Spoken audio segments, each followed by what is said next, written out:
আসসালামু আলাইকুম ওয়া রাহমাতুল্লাহি ওয়া বারাকাতুহু। ওয়ালাইকুম আমি আসসালাম ওয়া বারাকাতুহু। জি, বলেন। বলছি, আমার জি। একটা প্রশ্ন হলো হজ নিয়ে।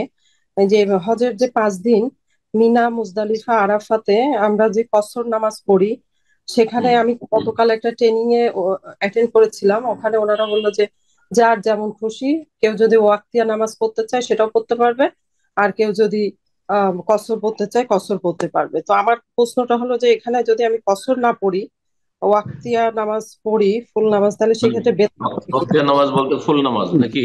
ফুল নামাজ। জি, জি। এটা আর প্রশ্ন আপনার। জি, আমার প্রশ্ন হলো যে এখানে কি বেদাত হবে কিনা যদি ফুল নামাজ পড়ে, কসর না পড়লে পড়ে। বেদাত বলা যাবে না, সুন্নতের খেলাফ। কারণ রাসূলুল্লাহ সাল্লাল্লাহু আলাইহি ওয়াসাল্লাম হাজী সাহেবদেরকে নিয়ে 1 লাখের বেশি সাহাবায়ে কেরাম হজে ছিলেন, বিদায় হজে সবাইকে নিয়ে কসর করেছেন। তো মেনা, মুজদালিফা, আরাফায় থাকাকালীন এই কয়েকটা দিন যে থাকবেন, এখানে কসর করাটাই হচ্ছে সুন্নাত। পক্ষান্তরে মক্কা বিজয়ের জন্য যখন এসে রাসূলুল্লাহ সাল্লাল্লাহু আলাইহি ওয়াসাল্লাম তখন হজ উমরায় আসেননি, জেহাদে এসেছিলেন, মক্কা বিজয়ের জন্য এসেছিলেন। তখন মক্কার মুসলিমদেরকে নিয়ে, যারা মক্কার মুসলিমরা ছিল স্থানীয়, তাদেরকে নিয়ামতি করেছিলেন। তাতে মদিনার লোকেরা ছিল, মদিনার লোকদেরকে নিয়ে নবী সাল্লাল্লাহু আলাইহি ওয়াসাল্লাম 2 রাকাত সালাত পড়ে সালাম ফিরিয়ে দিলেন। আর মদিনাবাসীরাও যারা মুসাফির, কিন্তু মক্কার লোকদেরকে বলেছে, ইয়া আহলা মক্কা, হে মক্কাবাসী, আতিম্মু সালাতাকুম, তোমরা পূর্ণ সালাত পড়ো, ফাইন্না কওমুন সাফারুন, আমরা মুসাফির।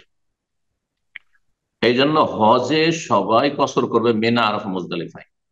বুঝতে পেরেছেন? কিন্তু যখন স্থানীয় ইমামের পিছনে সালাত আদায় করবে তখন পূর্ণ সালাত আদায় করতে হবে। এটা মাসলা সব জায়গায়। মেনাতে স্থানীয় ইমাম থাকেন, যদি স্থানীয় ইমাম থাকে আর পুরা পড়ে তাহলে পুরা পড়বেন। কিন্তু যদি বাইরের ইমাম থাকে, সেটা তো আপনারা জানতে পারবেন না। 2 রাকাত পড়ে মিনার মসজিদে, অনেক সময় মসজিদে খেয়ে, তাহলে 2 রাকাতই পড়বেন আপনি, যেহেতু হজে আছেন।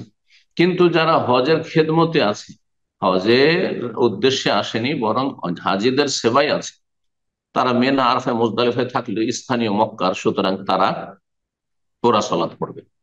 হানাফি মজহাবে বলা হয়েছে যে না, এখানে আমরা দীর্ঘদিন হয়ে গেছে মক্কা আর মক্কা মিলে আর আপনার মেনা আরফা মুজদালিফা মিলে 15 দিনে বেশি হয়ে গেছে তাদের মজহাবে, সুতরাং আমরা মুকিমের হুকুম হয়ে গেছি, তাই পূর্ণ নামাজ পড়ি।